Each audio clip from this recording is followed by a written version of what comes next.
Bienvenue pour vivre cet instant des paroles de la vie éternelle avec Marc Joseph. Nous sommes aujourd'hui le 30 décembre 2024, l'avant-dernier jour de l'année 2024 qui va se terminer.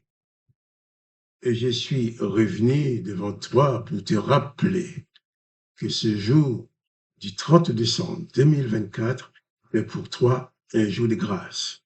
Oui, c'est pour toi un jour de grâce, un jour de bénédiction, parce que Jésus-Christ, le Sauveur, le bon berger, est présent dans ta vie. Bien entendu, je ne connais pas les événements heureux ou douloureux que tu as pu vivre durant cette année, mais je connais une chose, c'est que Jésus-Christ a promis d'être toujours avec toi. Si toi, tu ne prends pas conscience que Jésus est présent dans ta vie, les moments de ta vie peuvent être toujours extrêmement difficiles et ça peut te plonger dans la déprime, le découragement, ça peut te plonger dans la peur, dans la panique. Mais si tu prends conscience que Jésus-Christ est présent dans ta vie en tant que sauveur, en tant que maître, alors tu vas vivre très loin de la panique, de la peur. Je ne dis pas que les événements seront forcément toujours en ta faveur, mais même quand les événements sont difficiles, les événements sont graves, tu vas pouvoir toujours regarder vers Jésus-Christ, le bon berger, qui demeure toujours avec toi et qui saura toujours prendre soin de toi. Alors, si tu n'as pas encore reçu Jésus-Christ dans ta vie comme sauveur, comme maître, je t'invite à le faire. Presse-toi de devenir disciple de Jésus-Christ, de devenir brebis de Jésus-Christ. Car cette année est en train de se terminer. Et bien sûr, chacun peut se rappeler des souvenirs, des choses bonnes ou mauvaises, des choses qui t'ont fait plaisir ou qui t'ont fait souffrir. Mais si Jésus-Christ est dans ta vie, même dans la souffrance, il saura installer sa paix dans ta vie. Même quand les choses sont difficiles. Jésus-Christ dit, je suis avec toi tous les jours jusqu'à la fin du monde. Et moi, je te conseille de réaliser cela et de t'installer dans cette dimension d'espérance. T'apporte la présence de Jésus-Christ dans une vie. En sorte de bannir toute forme de peur, de panique, de découragement. Car quoi qu'il arrive, Jésus-Christ prendra soin de toi. Je vais pouvoir lire avec toi quelques textes de l'Évangile qui parlent de l'amour, de la présence ou de la puissance, du pouvoir que Jésus-Christ a dans la vie de celui ou celle qui se donne à lui. Jésus-Christ est le Sauveur. Jean-Baptiste, voyant arriver Jésus, a même dit, voici l'agneau de Dieu qui ôte les péchés du monde. Il n'a pas dit, voici l'agneau de Dieu qui ôte les pécheurs du monde. Non, il ôte le péché, mais il sauve les pécheurs. Qui veut dire que si même tu as commis des erreurs, tu as commis des fautes ou des péchés, appelle-les comme vous voulez, appelle-les comme tu veux, quel que soit ce que tu as pu faire durant cette année. Peut-être il y a des choses dont tu n'es pas du tout fier, ou il y a d'autres choses qui t'ont fait horriblement souffrir. Je t'invite à placer tout ça au pied de Jésus. Écoute la voix de Jésus-Christ qui te dit, viens à moi, toi qui es fatigué, chargé de porter de lourds fardeaux de ce monde, et je te donnerai du repos. Il va te dire aussi, accepte mon autorité sur ta vie, et tu verras, tu auras du repos pour ton âme. Alors, avant de continuer, je t'invite à lire l'évangile avec nous. Je dis avec nous parce qu'il y a plusieurs personnes tous les mardis soirs qui, au téléphone, en conférence téléphonique, lisent l'évangile avec moi. Nous lisons l'évangile ensemble, nous nous posons des questions, nous réfléchissons, chacun apporte ce qu'il a compris.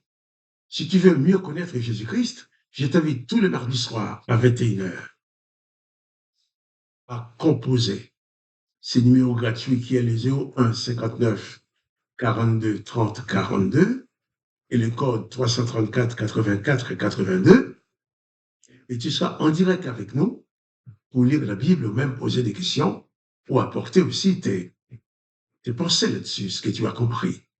Je t'invite à le faire. Par contre, exceptionnellement, pour le mardi 31 décembre, pour demain, nous commencerons la lecture à 22 heures.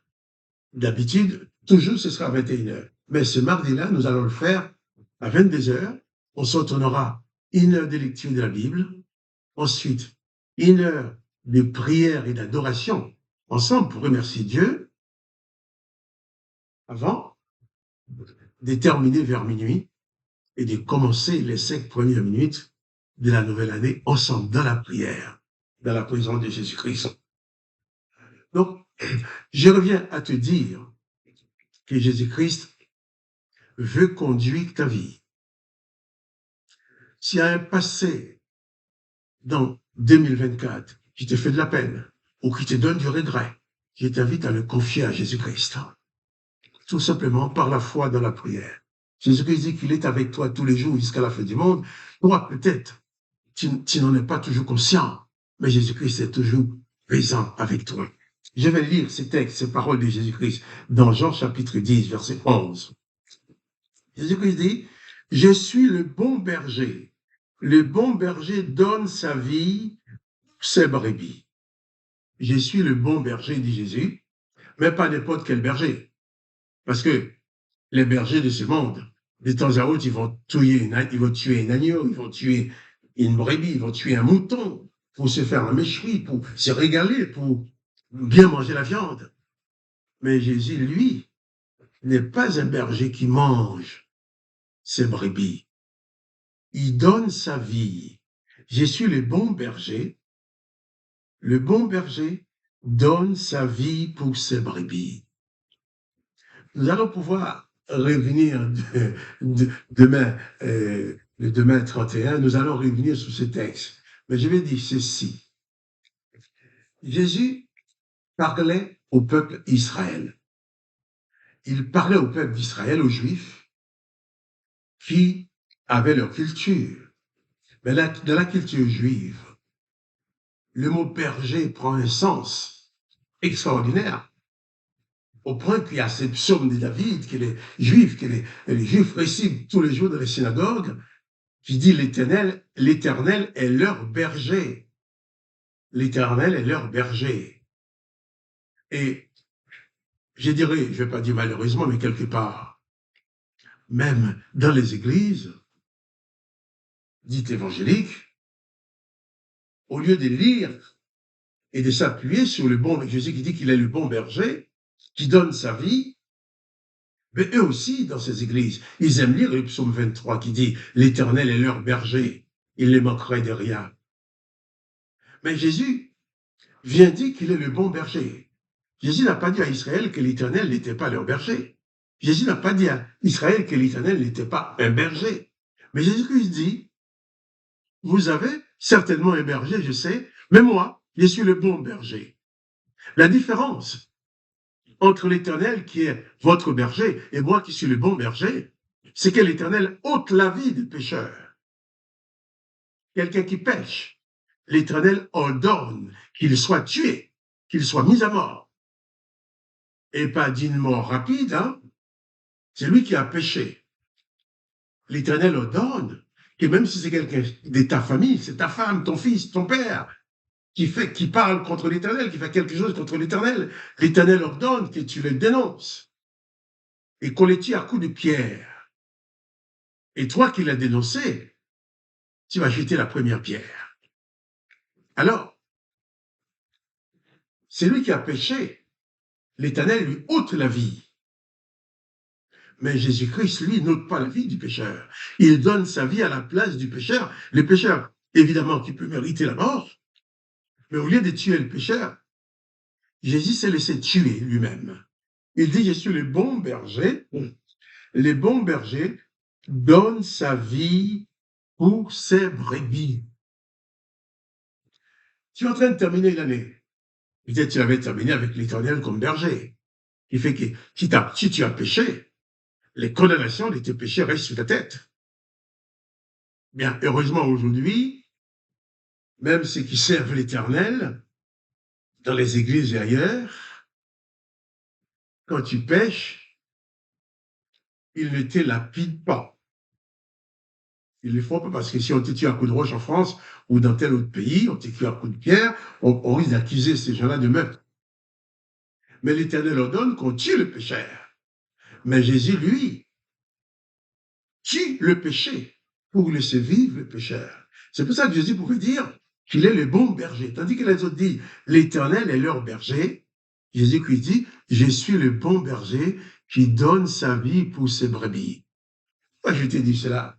J'ai envie de te dire que si cette année 2024 n'a pas été très bonne pour toi, ou si cette année ne t'a pas permis d'atteindre tous tes objectifs, je t'invite surtout à te confier au bon berger. Le bon berger qui ne va pas te punir à cause de tes péchés, mais le bon berger qui donne sa vie pour toi. Le bon berger qui accepte de mourir afin que les pécheurs ne meurent pas à cause de leurs péchés. On va revenir là-dessus demain. Mais en attendant, réalise seulement que ces gens-là qui proclamaient que l'Éternel était leur berger, Jésus leur dit, moi, je suis le bon berger. Les bergers qui ne tuent pas ces brebis, qui ne mangent pas ces brebis, qui ne donnent pas la destruction de ces brebis, les bergers qui ne donnent pas à Satan pouvoir sur ces brebis, comme l'Éternel l'a fait sur Job, les bergers qui n'envoient pas de mauvais esprits sur ces brebis, comme l'Éternel l'a fait pour Saül, l'Éternel qui n'envoie pas d'esprit de mensonge sur ses prophètes. Non, Jésus-Christ qui n'envoie pas des esprits de mensonge sur ses prophètes, comme l'Éternel l'a fait lorsqu'il voulait tuer Akab. Jésus-Christ dit qu'il est le bon berger. Je t'invite à choisir ton berger. À chaque fois que tu vas prendre ton psaume 23, un psaume magnifique, qui dit l'Éternel est ton berger, c'est que tu mets de côté Jésus qui est le bon berger. Car les bergers qui représentent l'Éternel et les bergers qui représentent Jésus-Christ n'est pas du tout le même. L'Éternel, c'est le berger qui ôte la vie des pécheurs. Jésus-Christ, c'est le berger qui donne sa vie pour les pécheurs. Au lieu de punir les pécheurs, il prend la punition sur lui. Alors, confie-toi en Jésus-Christ, qui est le bon berger. Et pas de panique. On va en parler demain. Mais en attendant, que le nom de Dieu le Père qui nous a envoyé Jésus-Christ soit glorifié. Que le nom de Jésus-Christ soit glorifié. Que toi, tu sois béni. Quant à moi, Marc-Joseph, je te dis, pas de panique. Prends seulement conscience que Jésus-Christ est avec toi. Il est le bon berger qui va te conduire dans toutes les circonstances. Et aussi, demain, pour les paroles de la vie éternelle.